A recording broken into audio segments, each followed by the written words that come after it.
함께 보실 말씀은 로마서 1장 1절에서 4절까지의 말씀입니다.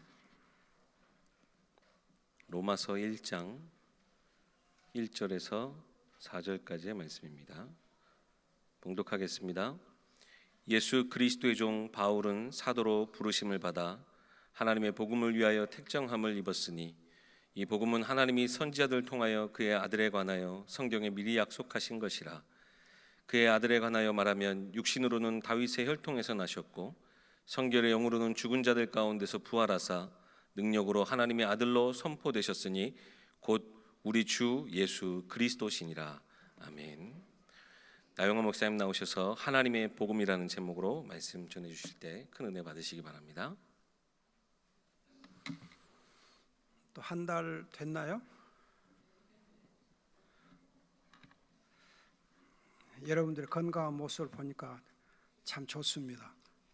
특별히 오늘 우리 박정림 권사님이 걸음마 하시고 나오셔서 너무 감사합니다. 박수로 우리 환영합시다.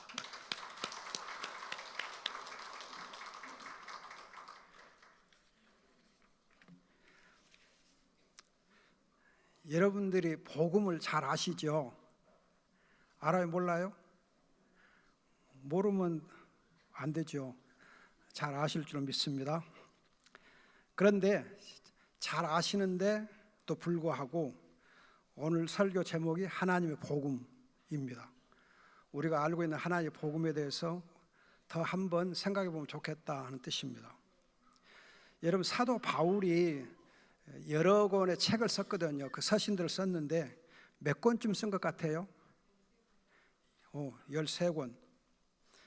그러면 그 서신들 중에서 제일 먼저 쓴, 연대 기록으로 봐서 제일 먼저 쓴 서신은 어떤 책으로 대충 간주되나요? 어떤 책이 제일 먼저 쓰인 것 같아요? 아마 갈라디아서가 제일 먼저 써질 거예요. 제일 나중에 쓰여진 책은 무슨 책일까요? 디모데 후서.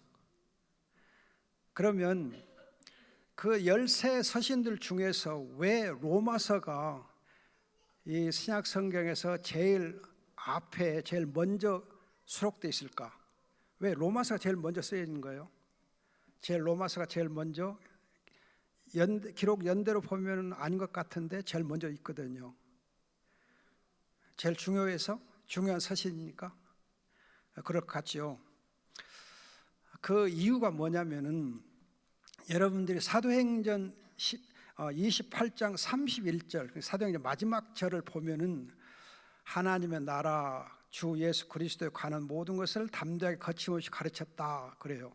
즉 하나님의 이 나라와 주 예수 그리스도에 관한 것을 지금 선포한 그 사도들이 한 일인데, 그럼 바울의 서신들 중에서 하나님의 나라와 주 예수 그리스도에 관한 것을 가장 체계적으로 가장 전반적으로 기록하고 있는 서신은 어떤 것인가? 어떤 거예요? 로마서.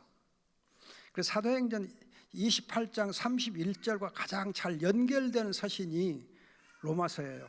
그래서 사도행전하고 연결 짓는 점에서 로마서가 제일 먼저 수록되어 있다 그렇게 볼 수 있어요. 아시겠죠? 우선 여러분들이 성경에 대한 상식을 좀 갖는 게 좋아요. 여러분들이 그냥 의례적으로 복음 알고 있다 생각되기 쉽지만은, 그러나 좀 더 관련된 지식들을, 상식적인 지식들을 갖는 것이 그래야 복음을 더 깊이 아는 데 도움이 돼. 그러면 또 여러분 질문을 해볼게. 로마서 1장 1절 보면 예수 그리스도, 그렇게 예수 그리스도라고 되어 있는데 6장 여러분들이 보세요. 로마서 6장을 보세요. 6장 3절부터 보면은 그리스도 예수 그래가지고 6장 7장 8장에서는 다 그리스도 예수로 되어 있어요. 그리스도 예수라고 되어 있어요. 그런데 1장에서 5장까지는 예수 그리스도, 우리 주 예수 그리스도 그렇게 표현되어 있어요. 그럼 사도 바울이 왜 1장에서 5장까지는 예수 그리스도 그렇게 하고 6장에서 8장까지에서는 그리스도 예수 그랬고 8장 마지막 절 39절에 보면 우리 주 예수 그리스도 안에 있는 하나님의 사랑에서 끊을 수 없다라고 우리 주 예수 그리스도 그렇게 8장 끝은 되어 있어요. 그러면 사도 바울이 왜 로마서 1장에서 5장까지는 예수 그리스도, 6장에서 8장까지는 그리스도 예수, 그러다가 8장 마지막 절에서는 우리 주 예수 그리스도, 그렇게 예수 그리스도를 표현했을까? 왜 그렇게 서술했을까? 이유가 있겠지요. 그 이유가 무엇인가? 그걸 여러분들이 상식적으로 아셔야 돼. 그걸 모르면 여러분 복음을 모르는 거예요. 그걸 여러분 모르면 복음을 모르는 거예요. 왜 사도 바울이 예수 그리스도라고 표현을 하기도 하고 그리스도 예수라고 표현을 하는가? 왜 문맥 따라서 그렇게 하고 있는가? 그걸 여러분 아셔야 복음을 아는 거예요. 그러면 여러분들 마태복음 1장 우리가 지금 얼마나 성경의 상식에 대해서 조금은 잘 모르고 있는가? 그걸 여러분들이 좀 알아두셔야 돼. 자, 1장 1절 보면은 예수 그리스도의 계보라, 예수 그리스도 그렇게 되어 있고 1장 18절에도 예수 그리스도의 나심은 이러하다. 그리고 예수 그리스도 그렇게 되어 있어요. 그런데 1장 16절 보면은 마리아에게서 그리스도라 하는 예수가 태어났다. 그리스도라 예수가 나셨다. 그리스도 예수 그렇게 되어 있어요. 그러니까 마태가 예수 그리스도를 소개할 때 예수 그리스도라고 표현하는가 하면은 어떤 때는 그리스도라는 예수, 그리스도 예수 그렇게 표현을 해요. 왜 그럴까? 왜 이렇게 다르게 표현을 할까? 그 이유가 뭔가 하는 거예요. 아무튼 여러분들이 지금 말씀드리고 싶은 요점은 예수 그리스도라 하는 표현과 그리스도라고 예수라는 표현이 어떻게 차이가 있는가를 아셔야 복음을 아는 거예요. 그럼 여러분들이 지금 제가 묻는 것에 대해서 조금 생소하지요. 그래서 신학을 알아야 되는 거예요. 그래서 신학 공부가 필요한 거예요. 그래서 여러 성도들도 신학을 하셔야 돼. 알아야 돼. 신학은 목사님들만 공부하는 거야. 그런 편견 가지면 안 돼요. 우리 모두는 신학을 기본적으로 좀 기본적인 것은 해야 돼요. 그것도 알아야 되고. 그래서 신학을 알고 성경을 알면은 훨씬 성경을 깊이 있게 알아요. 체계적으로. 근데 그걸 모르고 하면은 조금은 지식이 짧을 수 있어요. 그래서 제가 한 달에 한 번씩 와서 신학 있는 설교를 하는 거예요.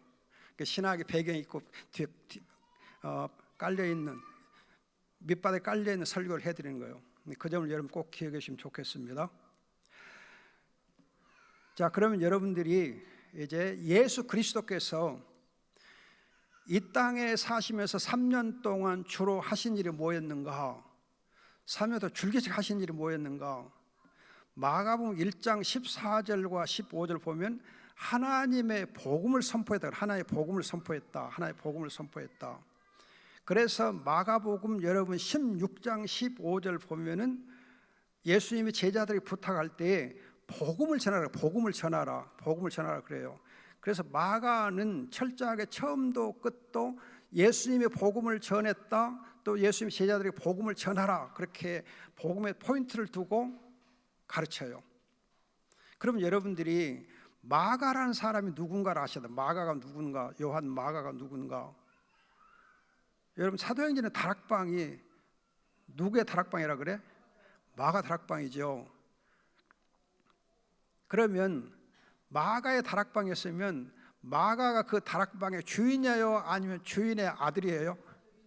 주인의 아들. 그 마가 다락방의 실제 주인은 어머니 마리아. 어머니 마리아고 그 어머니 마리아의 아들이 마가예요. 그러면 여러분들이 다락방의 주인, 다락방 교회의 주인이 누구라고? 마리아. 마리아는 남자 여자요? 여자지요. 그럼 여러분 초대교회 가장 핵심되는 교회의 여주인, 그 교회를 관리하고 그 교회를 이렇게 소유하고 그 교회를 하나님 앞에 내어놓은 그 교회 여주인, 여러분들이 그 로마서 뒤에 보면 이제 가요가 교회 식주인이라고, 식주인이란 말은 주인이란 뜻이에요. 주인. 여러분 식주인이란 말 주의하셔야 돼요. 식주인 밥 해주는 주인이 아니고 사실 그 교회를 책임지고 관리해주는 집주인을 말해요. 집주인. 교회의 건물 주인을 말해요. 그 가요가 그래요. 그럼 가요처럼 다락방 교회, 예루살렘 교회의 실제 주인이 누구냐 하면은 누구? 마리아. 제가 왜 이걸 강조하고 있어요? 초대 교회에서 가장 핵심되는 그 교회의 진짜 중직자는 마리아예요. 여자예요. 여자가 교회의 첫 번째, 가장 중요한 교회의 주인 노릇했어요. 그러면 여러분들 로마서 16장에 보면은 사도 바울의 가장 최측근 오른팔 되는 동역자, 최고로 가장 핵심되는 동역자가 누구예요? 브리스길라. 그럼 브리스길라가 여자요, 남자요? 남자요? 여자지요. 여러분 거듭 말씀드리지만 예루살렘의 다락방 교회의 주인도 여자 마리아, 사도 바울의 가장 최측근의 동역자도 브리스길라 여자여요. 그런 점에서 보면은 이 여자 중직자들의 교회에서의 역할과 위치가 엄청 중요해요. 우리 박정희 권사님 위치가 굉장히 중요합니다. 아셨죠? 그러니까 하여튼 길을 쓰고 걸음마 해가지고 교회 오셔서 예배를 드리셔야 돼. 숨 쉬는 동안은 나오셔서 걸으셔야 돼. 여러분들 하나님이 우리에게 주시는 기적 중에 가장 큰 기적이 뭔지 아세요? 하나님 우리에게 주시는 기적 중에 가장 큰 기적. 권사님 무슨 기적이 제일 커요? 걷는 거. 여러분 두 발로 걷는 것이 가장 큰 기적이에요. 하나님이 우리에게 주시는 최고의 기적이 뭐냐 하면은 두 발로 걷는 거. 여러분들이 이 걷는 것이 얼마나 중요한가 그걸 한번 경험해 보셔야 돼요. 그래서 나이가 드신 분들의 경우를 보면은 걸어야 산다 그래. 걸어야 산다. 걷는 거에 사는 거예요. 걷는 거에 사는 거예요. 여러분들이 노인분들이 낙상해가지고 자리에 눕잖아요. 그럼 대개 자리에 누우면은 몇 달 못 가서 돌아가셔요. 왜 돌아가신 줄 아세요? 움직이는 건 장이 이렇게 움직이지 못하는 게 장에 문제가 생겨. 그래서 장이 안 좋아지면서 소화도 안 되지, 뭣도 안 되지. 그래가지고 결국은 걷지를 못하면 힘들어요. 여러분들이 걸어야 장이 활동하고 운동하면서 장 폐색이 안 오거든요. 아무튼 마가가 보면은 예수님이 하신 이 일에 포인트를 줄 때 복음을 전했다. 그리고 또 예수님께 제자들에게 부탁할 때 복음을 전하라 그렇게 해요. 그런데 마태복음을 보거나 누가복음을 보면은 하나님의 나라의 복음을 예수님이 선포했다. 하나님 나라의 복음을 선포했다 그러. 마가는 하나님의 복음 그러는데 마태는 하나님 나라의 복음에 포인트를 둬요. 그럼 왜 그러는가? 마가는 복음 자체에다 포인트를 두는데 반해서 마태는 하나님의 나라에다 포인트를 둬요. 하나님 나라. 그래서 마태복음 13장 보면 천국 비유가 나와. 그리고 마태복음 12장 28절을 보면은 내가 성령의 권능을 힘입어서 사탄 마귀를 박살내면 하나님 나라가 너희 가운데 임했다 하면 하나님 나라를 강조해. 그래서 12장 28절에 하나님 나라를 얘기한 다음 13장에서 천국 비유를 설명하거든요. 그렇기 때문에 왜 마가는 하나님의 복음이라고 강조를 했고 왜 마태는 하나님 나라의 복음을 전했다 하는가, 그런 부분들의 차이점도 여러분들이 아시면은 복음을 하는데 이해가 돼, 도움이 돼요. 그래서 마태는 마태복음 6장 33절에서 하나님의 나라와 그의 의를 먼저 구하라. 하나님의 나라와 그의 의를 먼저 구하라. 거기다 포인트를 두고 있습니다. 그럼 여러분들이 또 예수님께서 제자들에게 부탁한 게 뭐였는가? 그래서 제자들 성령 받고 행하신 일이 뭐였는가? 보면은 사도행 2장에서부터 베드로가 성령 충만을 가지고 설교하면서 예수가 그리스도다, 예수가 그리스도라는 것을 강조해서 설교를 해요. 예수 그리스도를 선포해요. 그래서 베드로도 빌립도 바울도 예수가 그리스도 되심을 선포를 해요. 거기에 포인트를 둬요. 그러면 여러분, 예수님이 또 그의 제자된 베드로와 빌립과 바울이 전했던 하나님의 복음이 구체적으로는 어떤 것인가? 그걸 바울은 지금 로마서 1장 1절 4절에서 하나님의 복음을 어떻게 설명하고 있는가? 그걸 우리가 오늘 생각해 보자, 그거예요. 그래서 지금 바울이 지금 로마서 1장 1절에서 4절에서 하나님의 복음이 무엇인가를 간명하게, 그러면서 가장 깊이 있게 진술해 놓았어요. 그래서 여러분들이 로마서 1장 1절에서 4절까지를 제대로 알면 로마서를 다 아는 거예요. 또 성경의 핵심을 아는 거예요. 그래서 로마서 1장 1절 4절이 사실은 굉장히 깊이가 있고 해석이 사실은 어려워요. 이 부분 쉬운 것 같죠? 그러면 하나님의 복음, 육신은 다윗의 혈통으로 나셨고 성결의 영으로는 부활의 능력으로 하나님의 아들로 선포되었다. 금방 쉽네 그렇게 생각할 줄 모르지만은 이 구절처럼 해석하기 어려운 것이 없어요. 해석 신학적으로 굉장히 어려워요. 보통 어려운 거 아니에요. 엄청 어려워요. 이 구절을 여러분들이 해석하는 것이 신학자들도 잘 못해요. 어려워요.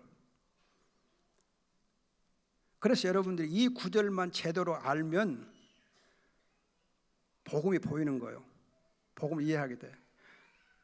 자, 그럼 여러분 2절을 보세요. 2절을 보면은 이 복음, 즉 하나님의 복음은 하나님께서 선지자를 통하여서 그의 아들에 관해 성경에 미리 약속하신 것이다.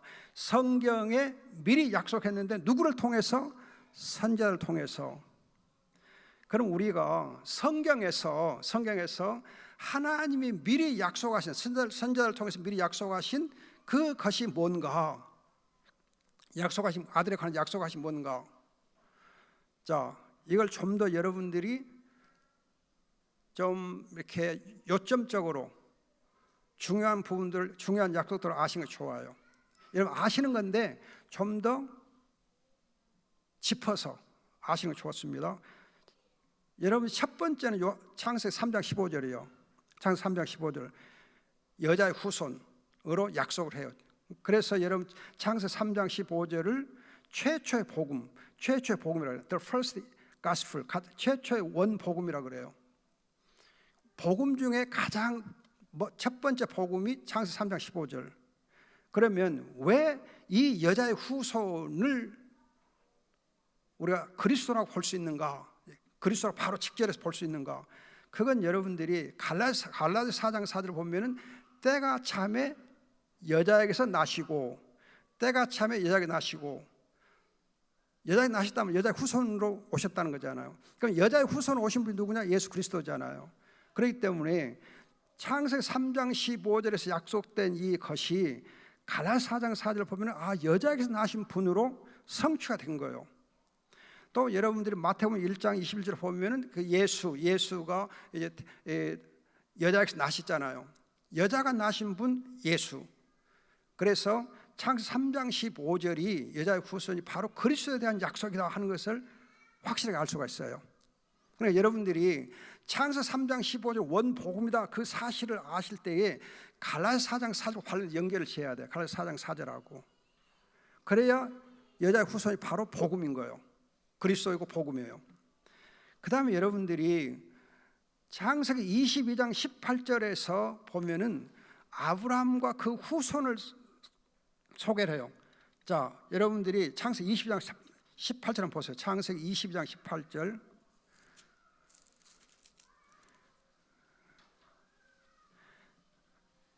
또 내 씨로 말미암아 천하 만민이 복을 받으리니 이는 내가 나의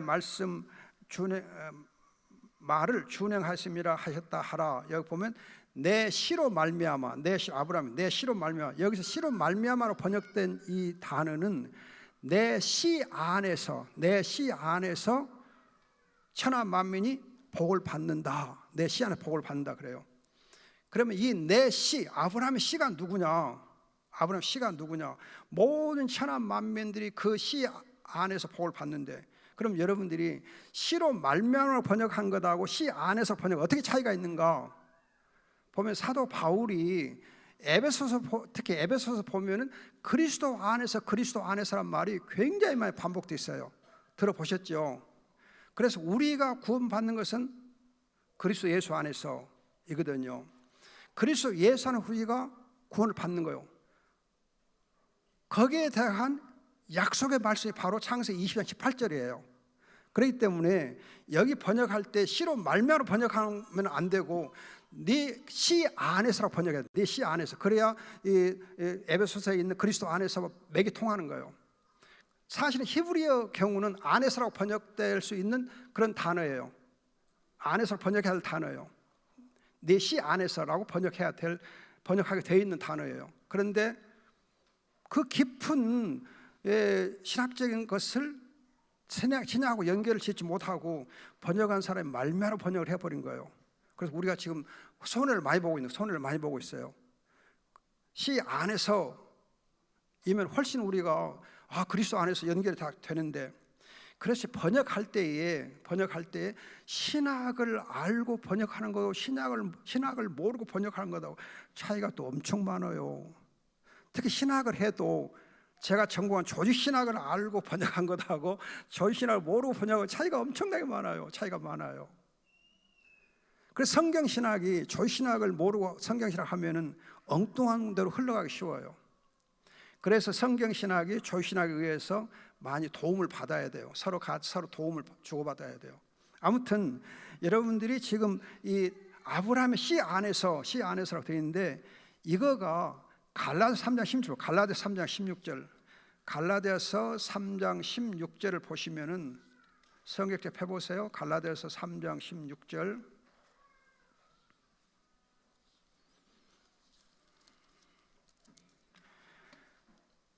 이 약속들은 아브라함과 그 자손, 거기 보면 씨거든요. 그 자손에게 말씀하신 것인데, 여럿을 가리켜서 그 자손들을 하지 아니하시고 오직 한 사람을 가리켜 내 자손 씨라 하였으니 곧 뭐요?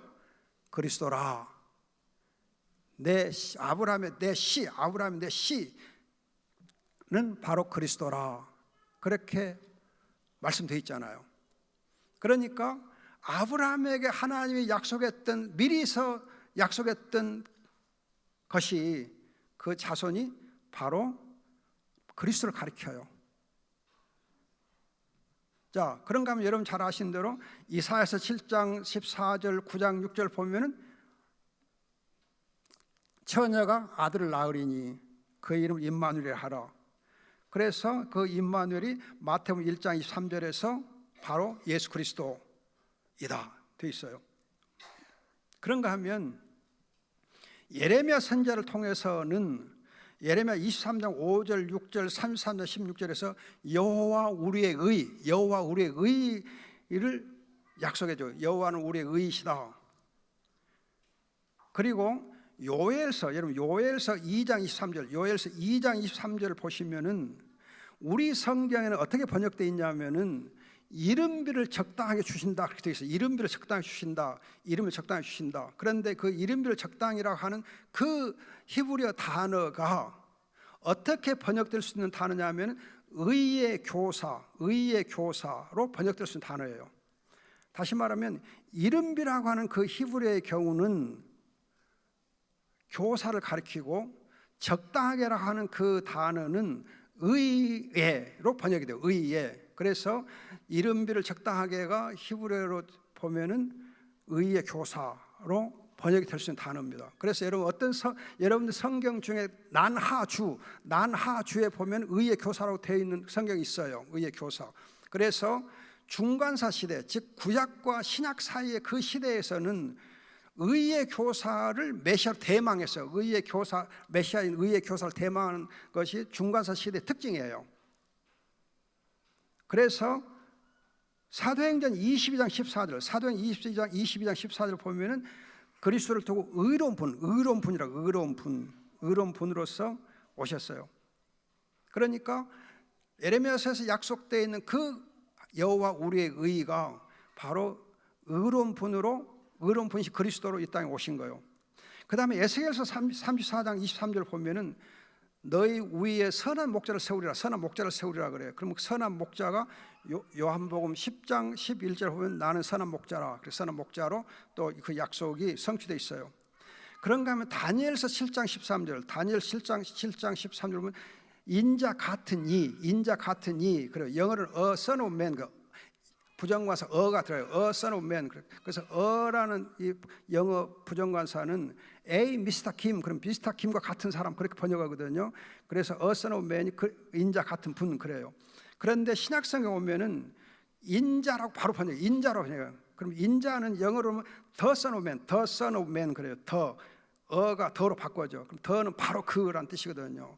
바로 그 인자, 그 다니엘서에 예언됐던 바로 그 인자가 바로 예수 그리스도란 거예요. 그래서 예수님께서 마태복음 16장 13절에서 제자들에게 인자를 사람들이 누구라 하더냐, 인자를 누구라 하더냐, 자기를 가리켜 인자라 그래요.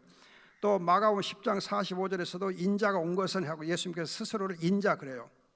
이렇게 예수님께서 다니엘서 7장 13절에서 예언됐던 약속됐던 그 인자 같은 이가 자기 자신을 두고 인자라 그렇게 하셨습니다.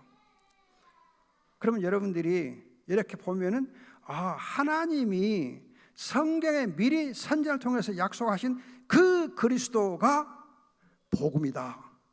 그 그리스도가 복음이다. 왜 그리스도가 복음인가? 우선 그것부터 아셔야 돼. 성경에 미리 약속된 그 분이 바로 복음이에요. 그 그리스도가 바로 복음인 거예요. 그리스도가 복음이다. 그 다음에 3절을 보시면은 그의 아들에 관하여는 육신으로는 다윗의 혈통에서 나셨고, 그리고 4절에 성결의 영으로는 죽은 자 가운데서 부활하셨다 그랬는데, 이 구절을 우선 여러분들이 베드로전서 3장 18절 연결해줘. 베드로전서 3장 18절. 베드로전서 3장 18절 한번 봅시다. 베드로전서 3장 18절.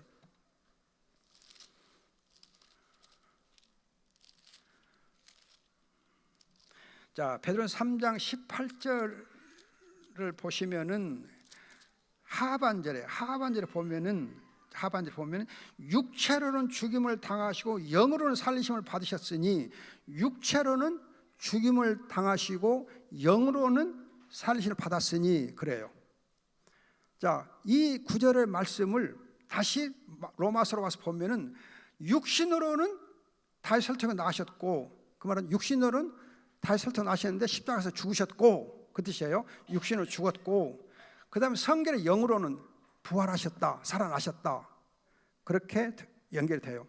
그러면 여기서 여러분들이 주의할 거가 뭐냐면은 이 로마서 1장 3절에서 육신으로 하고 4절에 성결의 영으로가 서로 대조되어 있어요.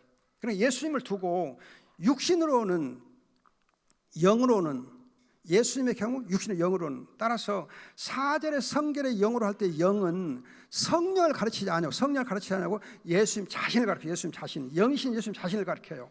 그래서 정말 주의하셔야 돼요. 예수님 자신을 가르치지 성령 가르치지 않아요. 많은 분들이 성결의 영 그러니까 성령 그렇게 오해하기 쉬운데 성령이 아니에요. 그냥 영이신 예수님, 영이신 그분이 부활해서 하나님의 아들로 선포되었다 그래요. 그래서 여러분들이 또 아셔야 할 것은 성령을 신약성에서 표현할 때는 영어로 보면 홀리 스피릿, 홀리가 형용사, 명사가 아니에요. 형용사. 그런데 지금 여기 4절의 성결은 형용사 아니고 명사예요. 그리고 영어로는 홀리니스 그래요. 홀리니스 그래요. 명사가 돼. 그래서 성령을 가리킬 때에는 형용사인 홀리를 쓰지 홀리네스 명사를 절대 쓰지 않아요. 그래서 예수님께서 자기를 두고 자기의 영을 두고 말할 때는 성결의 영, 명사형을 써요. 그럼 왜 여러분 성결의 영이란 말을 쓰느냐 하면은 제사장이, 대제사장이 구약성경에 보면 대제사장이 하나님의 지성소 안에 들어갈 때에는 먼저 자기를 성결케 해요. 제사장이 자기를 성결케 하고 자기 죄를 위해서 희생제물을 드려서 피로써 씻어서 성결케 하고 제사장에 들어가요. 만일 제사장이 자기를 성결케 하지 아니하고 들어가면 죽어. 하나님이 죽여요. 안 돼. 마찬가지로 예수님께서 부활 승천해서 하나님의 거룩한 지성소로 들어가시려 할 때는, 대제사장 지성소로 들어가시려 할 때는 먼저 자기를 성결케 해야 돼요. 자기를 성결케 해야 돼요. 그래서 자기를 성결케 하신 그 영으로서는, 영이신 그분으로서는 이렇다, 그렇게 설명하는 거예요. 아시겠죠? 굉장히 중요해요. 그래서 여러분 성결의 영을 성령으로 해석하면은 대제사장 되신 그분, 자기를 성결케 하신 대제사장 그 예수님을 설명하기 어려운 거예요. 설명이 안 돼요. 그걸 놓쳐버리게 돼요. 따라서 성결의 영은 성령이 아니고 예수님 자신을 가리켜요. 대제사장으로서 영이신 그분을 가리켜요. 자, 그럼 여러분들이 다시 그 3절에서 육신으로 다윗의 자손을 낳으셨다, 얘가 뭔가 하면은요, 사무엘하 7장 12절 보면은 다윗의 후손에 대한 약속을, 언약을 맺어 주시잖아요. 언약을 맺으시면 약속을 주셔요. 그러니까 예수님께서 그리스도가 다윗 후손으로 나셨다는 약속을 해 주시는데, 이 약속은 룻기 4장 18절 20절, 룻기 4장 18절 22절 보면은 베레스의 족보를 소개하는, 베레스는 누구요? 유다와 다말에서 낳은 아들이거든요. 즉 다말, 라합, 룻으로 이어지는 다윗의 족보를 소개해요. 그래서 여러분 룻기의 가장 중요한 특징은 베레스의 족보를 소개하면서 다윗이 바로 다말과 라합과 룻이라고 하는 그 여자들의 족보를 통해서 태어나셨다는 사실을 소개하는 것이 룻기의 특징이에요. 여러분 룻기에서 여러분 효부 룻을 생각하면 안 돼요. 효부 룻 그 시어머니하고 좋은 관계, 효부 룻도 좋지요. 그러나 효부 룻이 중요한 거 아니고 다윗의 할머니로서 베레스의 족보를 통해서 다말, 라합, 룻으로 해가지고 다윗이 태어났다, 다윗이 할머니다, 그 사실이 중요한 거예요. 족보가 중요한 거예요. 그 족보를 가지고서 마태복음 1장에서 예수 그리스도의 족보를 소개하면서 다말, 라합, 룻으로 연결해서 그 여자들 이름을 소개하는 거예요. 그리고서 예수님이 바로 그 여자들 후손으로 태어난 다윗 자손이다, 그런 거예요. 그래서 마태복음 1장 1절에 다윗 자손이 강조되는 거예요. 다윗 자손이. 우리 성경, 제가 가끔 말씀드렸듯이 우리 성경 번역은 아브라함과 다윗 자손 예수 그리스도라 그렇게 소개하고 있는데, 그 번역은 정말 잘못된 거예요. 그렇게 번역하면 안 돼. 어떻게 번역해야 되냐? 이 다윗의 자손이요, 아브라함의 자손인 그리스도 예수 그리스도의 족보다, 그렇게 해야 돼요. 다윗의 자손이요, 아브라함의 자손인 예수 그리스도 족보다, 그렇게 번역을 해야 돼요. 다윗 자손이 강조돼요. 그래서 14대 하면서 다윗을 중심으로 해서 14대로 13대분 해서 예수의 족보를 소개하고 있는 거예요. 다윗 후손 오신 것을 강조해요. 굉장히 중요해요.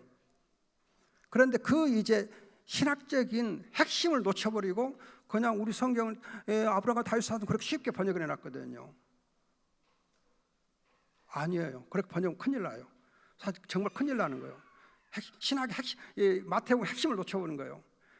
그래서 여러분 영어 성경 다 보면, 영어 성경 뭐 헬라어 성경 그러니까 영어 성경도 그러지만, 하여튼 본래 잘 되어 있는 성경 번역은 다윗의 자손이요 아브라함의 자손인 예수 그리스도의 족보다, 그렇게 번역해요. 그렇게 돼 있어. 그래서 여러분 마태복음 철저하게 다윗의 자손으로서 예수 그리스도를 강조해요. 그래서 소경 거짓 다윗 자손이야 우리를 불쌍히 여기서 그래요. 다윗 자손 굉장히 강조되거든요. 다윗의 자손에게 왕권이 주어져, 하나님 나라의 왕권이 주어지기 때문에 족보 소개할 다윗 자손 강조하거든요. 그래서 요한계시록 22장 16절 보면은 다윗 자손, 나는 다윗 자손이다, 예수 그리스도 다윗 자손, 그렇게 소개하고 있습니다. 거듭 말씀드리지만 다말과 라합과 룻으로 이어진 여자의 후손 다윗 자손 예수 그리스도가 바로 복음이라는 거예요. 그래서 창세 3장 15절 연결이 되는 거죠. 연결이 돼요. 때가 차서 여자에게 나신 그 그리스도라고 하는 예수가 복음이다. 때가 차서 여자에게 나신 그리스도라고 하는 그 예수가 복음이다. 그래서 마태복음 1장 18절에서 그리스도란 예수, 16절 그리스도란 예수 그런 거거든요. 이 예수는 그러니까 그리스도란 이 예수는 육신으로는 이제 잘 들으세요. 육신으로는 세상 죄를 지고 가는 하나님의 유월절 어린 양, 세상 죄를 지고 가는 하나님의 유월절 어린 양. 그래서 요한복음 1장 19절에서 29절에서 보라 세상 죄를 지고 가는 하나님의 어린 양이다 그랬고, 고린도서 5장 7절에서 유월절 어린 양 그러거든요. 또 마가복음 10장 45절에서 대속제물로 자신의 몸을 드리러 오셨다 그러잖아요. 이건 뭘 말하냐면은 예수님께서 그리스도란 그 예수님은 자기 자신의 몸을 대속제물로 십자가상에서 내어주셔서 죄를 제거하려고, 죄의 문제를 해결하기 위해서 세상 끝에 나타나셔서 십자가상에서 못 박혀서 자신의 몸을 속죄제물로 데리신 그 예수가 바로 복음이다 그거예요. 그러니까 여러분들이 지금 3절에서 육신으로는 다윗 설정 나셨고 그 말이 여자의 후손이기도 하지만은 그 여자의 후손이 누구냐? 육신으로는 세상 죄를 지고 가는 하나님의 어린 양으로서 자기의 몸을 속죄 제물로 십자가에서 내어 주신 그 예수가 복음이라는 거예요. 속죄 제물 대신 그 예수가 복음이에요. 여자의 후손으로 오셔서. 그러니까 여러분들이 창세기 3장 15절에서 여자의 후손 사탄의 머리를 상하겠다 그러지만은 그 사탄이 여자의 후손의 발꿈치를 상하겠다. 발꿈치를 상하겠다. 그 발꿈치를 상하겠다는 말이 십자가상에서 그 발이 못 박혀 죽었다는 거거든요. 희생제물로 죽으셨다. 그리스도란 예수가 십자가에서 죄를 없애려고 속죄제물로 되셨다. 그 속죄제물 대신 예수님 바로 복음이다. 그걸 강조하는 것이 3절이에요. 이런 포인트가 어디에 있어? 십자가상에서 자기의 몸을 속죄제물로 내어주신 그 예수, 그리스도는 그 예수가 복음이다. 그래요. 속죄제물 포인트를 두세요. 십자가상의 속죄제물. 자, 그 다음에 4절에서 성결의 영으로는 죽은 자들 가운데 부활하여서 능력으로 하나님의 아들로 선포되었으니, 이 구절에서 중요한 것은 아까 설명했던 성결의 영으로는 이제 자신을 스스로 성결케 하신 그 영이신 예수 그리스도를 가리킨다고 하면은, 이 분이 부활해서 능력으로 하나님의 아들 선포되었다 할 때 이 능력이라고 하는 이 단어가 부활하사 앞에 있는가 부활하사 뒤에 있는가 보세요. 부활하사 앞에 있는가 뒤에 있는가? 뒤에 있죠. 그렇다면 부활해서 능력 가운데 있는가, 능력으로 부활했는가? 앞에다 놔두면, 앞에 있으면 능력으로 부활했다 그렇게 해야 돼요. 그러나 뒤에 있으면 부활해서 능력 가운데 계시는 분으로 드러났다 그거예요. 아시겠어요? 그러니까 지금 대제사장 되신 예수님, 대제사장 예수님은 하나님 보좌 우편에 계시죠. 하나님 보좌 우편에 계시죠. 하나님 보좌 우편에 계시죠. 자, 이걸 여러분들이 이해하시기 위해서 요한계시록 5장 한번 보세요. 요한계시록 5장 12절. 요한계시록 5장 12절 보시면은 큰 음성으로 이르시되 죽임을 당하신 어린 양은, 십자가상에서 속죄 제물로 죽임을 당하신 이 어린 양은, 예수는 능력과 부와 지혜와 힘과 존귀와 영광과 찬송을 받으시게 합당하시다. 또 13절에도 보좌에 앉으신 이와 어린 양에게 찬송과 존귀와 영광과 권능을 세세토록 돌릴지어다. 보좌에 앉으신 이가 여러분 따로 있는 것처럼 보이는데 성부 하나님, 그럼 어린 양은 보좌에 앉았겠어요? 못 앉았겠어요? 하나님 아버지만 어린 보좌에 앉아 계시고 예수 그리스도는 어린 양은 보좌에 안 앉아 계시는가? 여러분들이 이해를 돕기 위해서 요한계시록 22장 1절 보세요. 요한계시록 21장. 요한계시록 21장 1절 보시면은 하나님과 어린 양의 보좌로부터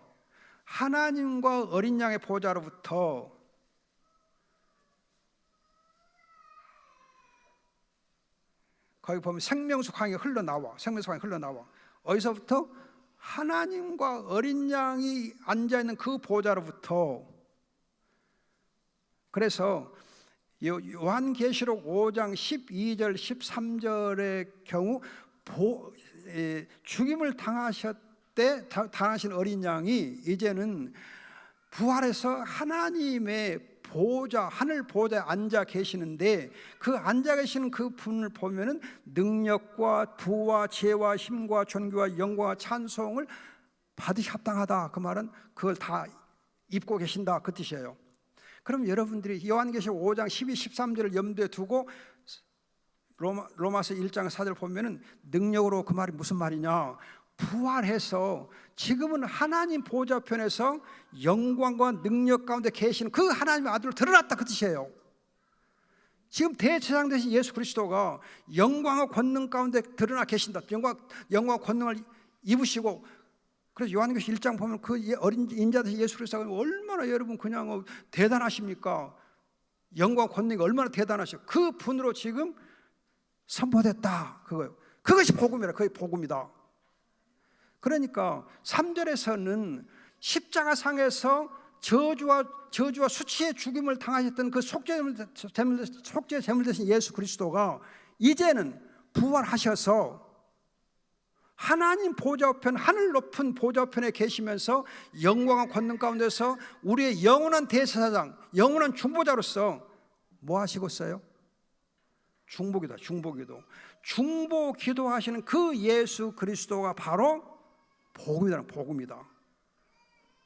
그러니까 3절에서는 속죄 제물 대신 십자가에 못 박힌 그 예수가 복음이다 그런다면은 4절에서는 하나님 보좌편에서 앉아 계시며 영광 권능 가운데서 우리를 위해서 중보 기도하시는 영원한 대제사장, 영원한 중보자이신 더 좋은 언약의 중보자이신 예수 그리스도가 바로 복음이다, 그거예요. 그리스도라고 하는 이 예수가 바로 복음이다. 따라서 여러분들이 예수님을 생각할 때에 십자가상에서 속죄 제물로 죽으신 그 예수님과 지금은 영광한 능력 가운데서 우리의 영원한 대제사장으로서 중보 기도하시는 중보자, 더 좋은 새 언약의 중보자이신 그 예수 그리스도가 바로 뭐요? 복음이다. 만일 여러분 십자가상에서 피 흘려 죽으신 예수님만 알고 지금 영광과 권능 가운데서 하나님 하늘 보좌 우편에 앉아 계시는 그 분을 여러분 알지 못한다면은 여러분의 믿음은 헛것이요. 여전히 여러분 죄 가운데 있어. 그래서 여러분들이 이 예수 그리스도를 알아야, 대제사장 되시고 중보자 예수 그리스도 알아야 로마서 8장 1절에 있는 대로 우리를 중보기도 하시니까 그리스도 예수 안에 있는 자에게는 무엇이 없어요? 정죄가 없다. 정죄란 말이 다른 말로 표현하면 심판이 없다. 심판이 없어요. 그리고 8장 2절에서 그리스도 예수 안에 있으면, 안에 있느냐 아니요, 내가 가끔 말하잖아요. 있느냐 아니고 예수 그리스도 안에서, 우리가 예수 그리스도 안에 있으면 1절에서처럼 성령이 우리를 죄와 사망에서 해방시켜준다. 죄와 사망 해방시키고, 왜? 그리스도께서 중보기도 하시니까. 따라서 여러분들이 복음을 제대로 알면은 그리스도께서 우리를 위한 영원한 속죄제물을 되어 주셨다. 그 속죄제물을 되어 주신 그 예수 그리스도가 하늘 보좌에서 우리의 영원한 중보자 대제사장으로서 우리를 중보기도 하시니까 우리가 심판이 없다. 죄와 사망에서 해방됐다. 할렐루야, 아멘. 확신하는 거예요. 그 누구도 그 무엇도 예수 그리스도 안에 있는 하나님의 사랑에서 우리를 끊을 수가 없다. 확신을 하는 거예요. 그 확신 속에서 우리가 믿음의 삶을 사는 거예요. 복음이 주는 능력으로 사는 거예요. 그러면 여러분들이 이제 이렇게 복음을 알면 이 복음이 바로 구원의 길이다. 구원의 길이잖아요. 구원의 길. 복음이 구원의 길이요. 그럼 복음과 구원의 길을 알면 하나님의 자녀된 우리에게 예수님이 부탁하신 거 있어. 제자들이 부탁한 거 있어. 무슨 부탁? 복음을 전하라. 구원의 길을 전하라. 복음을 전하라. 구원의 길을 전하라. 그런데 여러분 주의할 것은 복음을 전할 때에는 복음을 전하면서 함께 뭘 해야 되느냐? 사도행전 2장 보면은 가난한 자들에 대해서 베풀어주는 구제, 그 사회적 책임이라고. 사회적 책임, 구제하는 일을 반드시 하게 돼 있어요. 그래서 여러분들이 사도행전 20장 보세요. 사도행전 20장 보시면은 정말 중요한 사실 하나 있어요. 정말 중요한 사실 하나 있어요. 사도행전 20장 몇 절?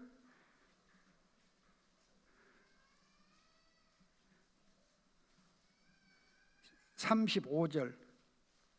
사도행전 20장 35절. 주 예수께서 친히 말씀하신 바 주는 것이 받는 것보다 뭐라고 그랬어요? 우리말 번역 복이 있다고 번역했죠. 복이 있다. 그런데 이 단어가 사실은 행복하다고 번역해야 돼. 행복하다. 주는 사람은 행복하다. 그런데 여러분들이 마태복음 16장 16절을 또 한번 보세요. 마태복음 16장 16절 보면은 당신은 그리스도 살아계신 하나님의 아들이시다 고백하잖아요. 그때 17절에 바요나 시몬아 네가 복이 있도다 그랬는데 거기 복이 있도다 행복하다 번역해요. 행복하다. 즉 예수가 그리스도인이라고 고백하는 자는 행복하고, 그렇게 고백하고서 힘 있는 대로 베풀기를 좋아하는 사람은 행복하다. 여러분들이 복음을 전하면 행복해요. 그러나 복음을 전하되 베푸는 삶을 살고, 그러니까 예수가 그리스도를 고백함과 동시에 바로 또 베푸는 삶을 살 때, 복음에 합당한 삶을 살 때 행복한 거예요. 복음만 전하는 것은 끝나면 안 돼. 복음을 전하되 베푸는 삶을 살아야 돼. 베푸는 삶을. 콩 한 조각도 나눠먹는 것처럼 베푸는 삶을 살 때 행복해요. 그것이 바로 선교요. 선교 미션은요, 이벤젤리즘, 복음을 전하는 이벤젤리즘하고 사회적 책임을 다하는 사회적 책임을 영어로는 소셜 레스폰시빌리티라고 하는데, 사회적 책임, 즉 가난한 자를 베푸는 이 삶을 같이 병행해서 해야 행복한 거예요. 그것이 선교예요.